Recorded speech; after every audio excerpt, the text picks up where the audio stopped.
Have you started core training, but you keep getting little aches or niggles or pains in your lower back? Well, what you need to be doing is injury proofing your core against that. And that's what we're going to look at in this tutorial. We're going to look at some key components, some key steps to start taking to be able to get the most out of your core whilst also minimizing lower back, shoulders, hips, or minimizing stress on the lower back, shoulders, and hips. So firstly, why are we doing this? Well, it comes down to two things.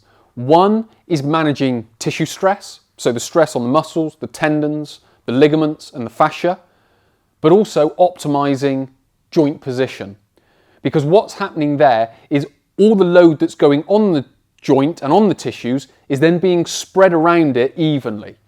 And it's not being concentrated, say, on the lower back, which is when these niggles are going to be coming out, because there will potentially be fatigue in the tissues or a suboptimal joint position, which is causing the force to be directed to that area. So if we can mitigate that by using or building better endurance and using better joint positions, that should just start to fade away.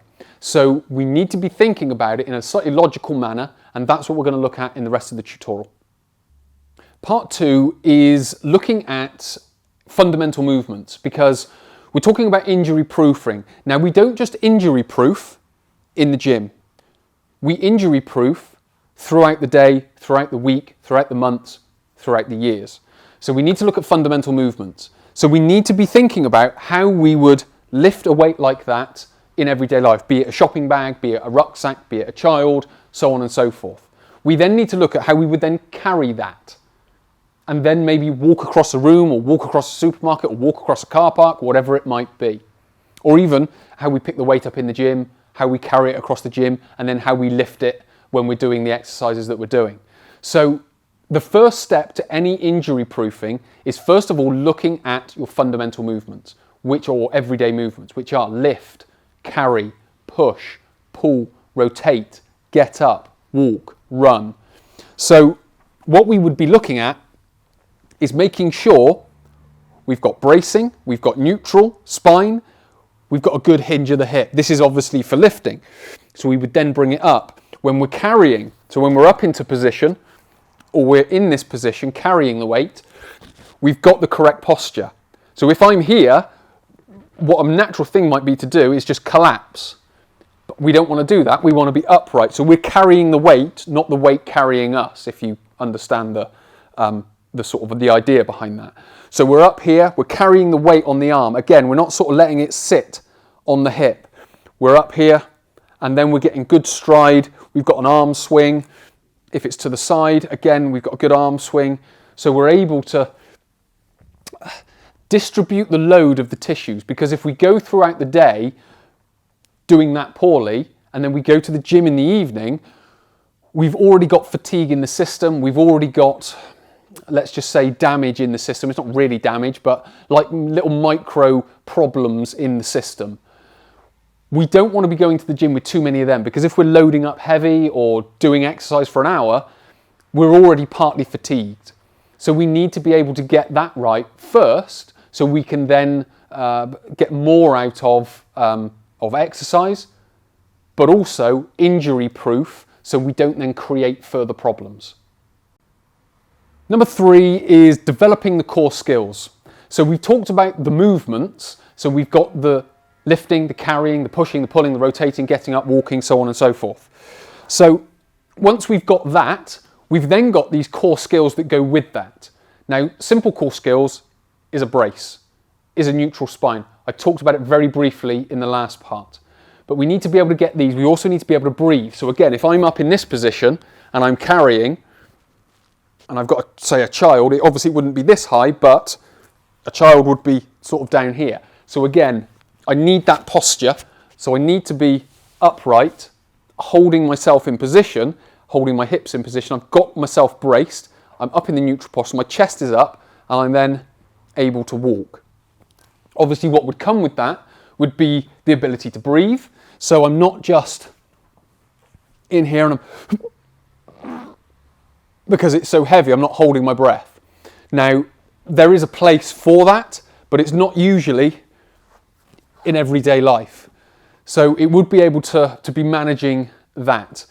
Then again, just other things simple as stability, mobility. So that might just be a bit more stretching, choosing the correct exercises when we go to the gym, so we've got nice stable joints. So it's not just about going in and building core strength, getting stronger muscles, because so often, because we're trying to build stronger muscles, we put fatigue into the system, but we don't allow it to get out of the system for the body to grow that much stronger. So we're constantly walking around in a fatigue state, layering on more exercise on top of that fatigue state, which eventually, when the fatigue builds up enough, it's all going to sort of come crashing down.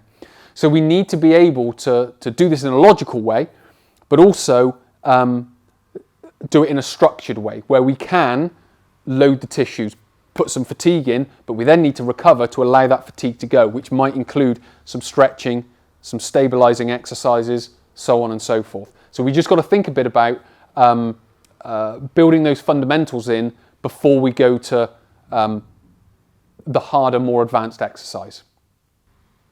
Finally, part number 4 is loading the discs progressively. So if we start in the morning, that's when discs are most hydrated. So that's when they're, let's just say, most prone to being a problem. So what we need to be able to do is allow that hydration to disperse itself. That will happen naturally over the first couple of hours.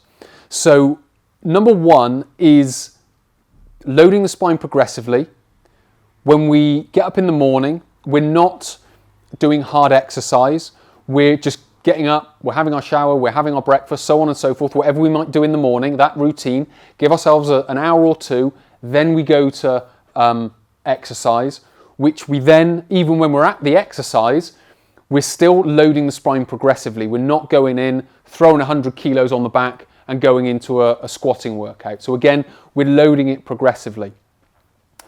The second part to that, if we include exercise, is not to go into full flexion. We could also include sitting into that.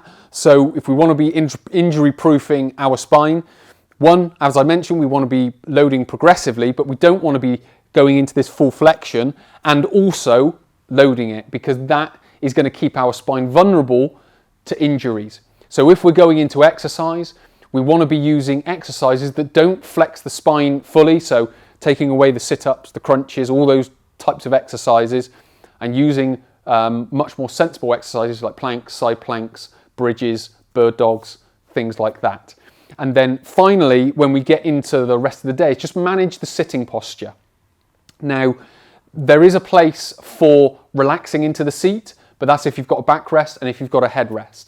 It's also wise to change position. So we're then changing the load around the spine, because we're talking about injury proofing the spine and the lower back. So we want to try and minimize the stresses on it. So we're going to do that by the 3 things that we've talked about, by not sort of loading the spine early in the morning, by not going into full flexion, and also managing how we sit.